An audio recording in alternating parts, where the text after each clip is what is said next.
Galerinha, só esclarecendo o que eu disse no último vídeo sobre a expressão Yahvé El Olam. No último vídeo eu não tive como me aprofundar no assunto, o vídeo já estava longo e nesse vídeo eu irei trazer essas palavras de uma forma mais profunda para você entender o que de fato significa. A gente vai ter na Bíblia o termo ou a palavra em português eterno, se referindo a Deus, só que essa palavra eterno, ela tem origem no hebraico e são duas palavras que são usadas, que é El e Olam. Esse termo, El Olam, ele vai aparecer acompanhando o nome Yahvé e ele aparece pela primeira vez no livro de Gênesis, capítulo 21 e o versículo 33. Quem vai usar esse termo El Olam é Moisés. Lembra que quem escreve, ou a autoria do livro de Gênesis, ela é atribuída a Moisés, e Moisés ele vai usar esse termo El Olam para trazer algumas qualidades ou para trazer atributos que Deus ele tem. O que vai dizer o versículo 33 do capítulo 21 de Gênesis? Vai dizer que Abraão ele plantou algumas tamargueiras ou árvores, e ali naquele local que ele plantou essas tamargueiras ou essas árvores, ele invocou o nome do Senhor, Deus eterno. O versículo 33, ele vai trazer três palavras em português. Ele vai trazer Senhor, Deus eterno, e no hebraico as palavras que são usadas é Yahvé, El Olam. Yahvé você já conhece, sabe o que significa. Yahvé é atribuído, essa palavra é atribuída como sendo o nome de Deus, mas a gente não vai entrar nesse assunto. Isso é conteúdo para um outro vídeo. Mas esse termo El Olam, quando ele é traduzido do hebraico para o português, a gente vai ter Yahvé eterno ou Senhor Deus eterno. Então a gente tem essa ideia de Deus eterno ou um Deus eterno, só que essa palavra eterno não significaria necessariamente eterno ou eternidade. Por que eu falo isso? Lembra que esse eterno são duas palavras que são usadas, que é El e Olam. O que significa essas palavras no hebraico?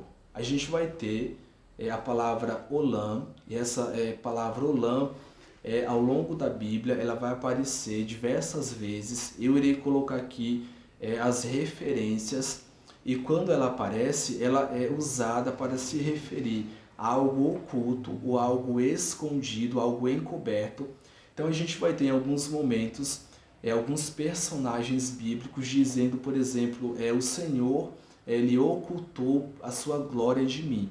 Essa palavra ocultou, a palavra no hebraico é olam, ou então o Senhor escondeu de mim, ou pode ser usada também como um indivíduo se referindo ou conversando com outro. É como se eu falasse para você, olha, você escondeu algo de mim. Essa palavra escondeu é olam.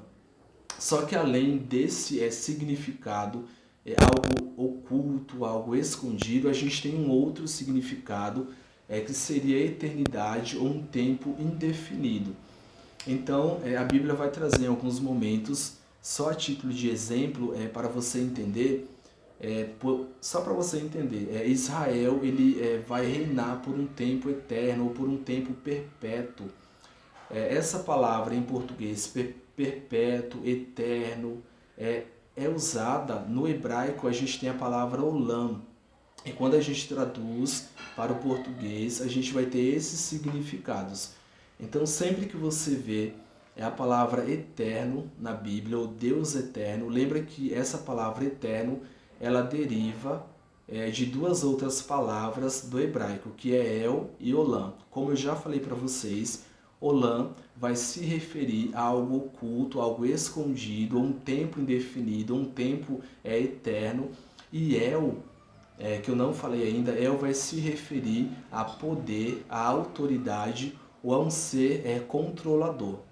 Então a Bíblia vai usar essa palavra El em alguns momentos para se referir a autoridades que existiam na época ali de Abraão, Moisés. E essa palavra, quando Moisés traz essa palavra El, atribuindo, dizendo que é uma característica de Yahvé, ele está dizendo que seria um ser todo-poderoso e um Deus que a tudo controla, no sentido de ter sobre as suas mãos tudo o que acontece.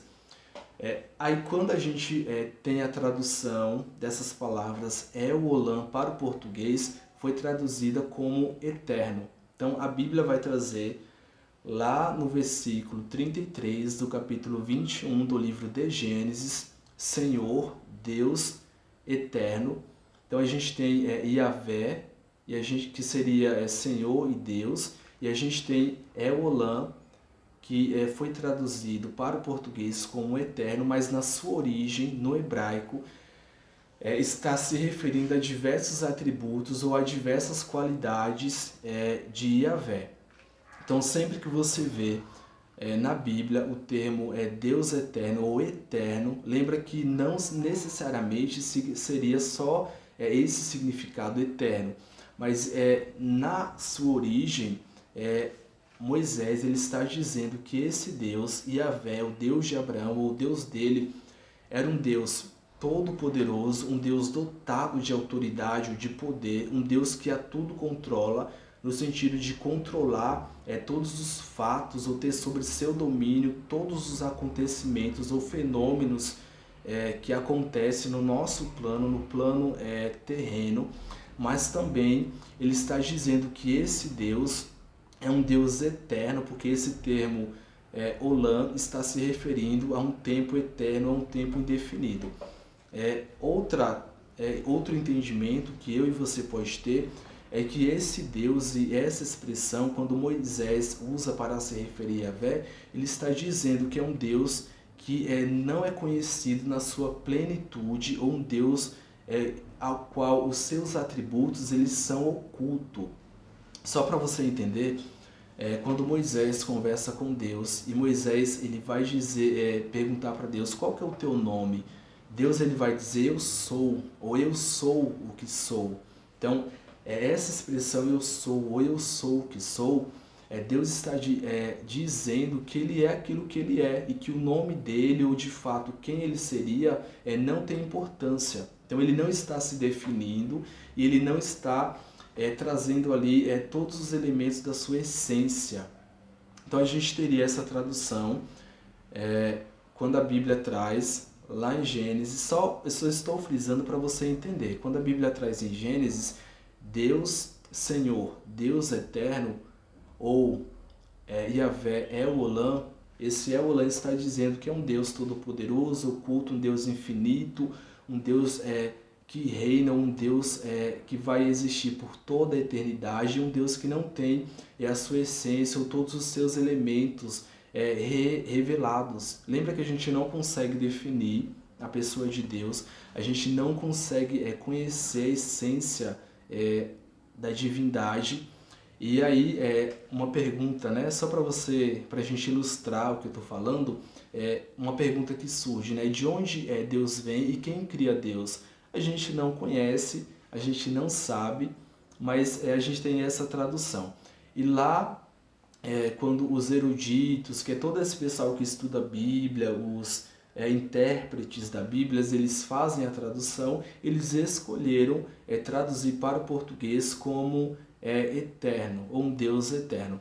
Não vou entrar, como eu falei, na questão do nome Yahvé. A gente tem ali 4 consoantes, se não me falha a memória, Y, H, WH, e quando a gente vem fazendo a tradução, a gente tem a tradução acontecendo de diversas formas, e aí algumas vogais são acrescentadas. Então a gente vai ter aí Yahvé sendo traduzido para diversas línguas, inglês, português, para o latim, para o espanhol, e aí a gente tem Yahvé sendo traduzido para Javé, Jeová, e essas diversas derivações. Mas na sua essência, no hebraico, são usados somente 4 consoantes, como eu falei para vocês, mas esse é assunto para um outro vídeo.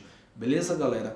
Eu só fiz esse vídeo porque no último vídeo eu falei sobre isso de uma forma muito superficial, e para que não reste dúvida sobre o que eu disse, aí a gente traz aqui esse vídeo de uma forma mais profunda, mais completa, para você entender. Então, sempre finalizando, que eu enrolo muito, que aparecer na Bíblia essa expressão dizendo que Deus é um Deus eterno. Esse termo eterno foi uma escolha dos intérpretes ou dos tradutores que escolheram traduzir o termo El-Olam, trazendo uma única palavra que seria eterno, mas a gente tem esses diversos significados. El, como sendo traduzido na sua essência, a Bíblia se referindo a atributos de eternidade, de poder, Olam como algo oculto, como um tempo indefinido. Beleza? Eu vou colocar, se você estiver assistindo esse vídeo no YouTube, eu vou colocar aqui as referências bíblicas e um textinho para você entender do que eu estou falando. Beleza? Galera, abraço, até o próximo vídeo, espero que não tenha ficado nenhuma dúvida.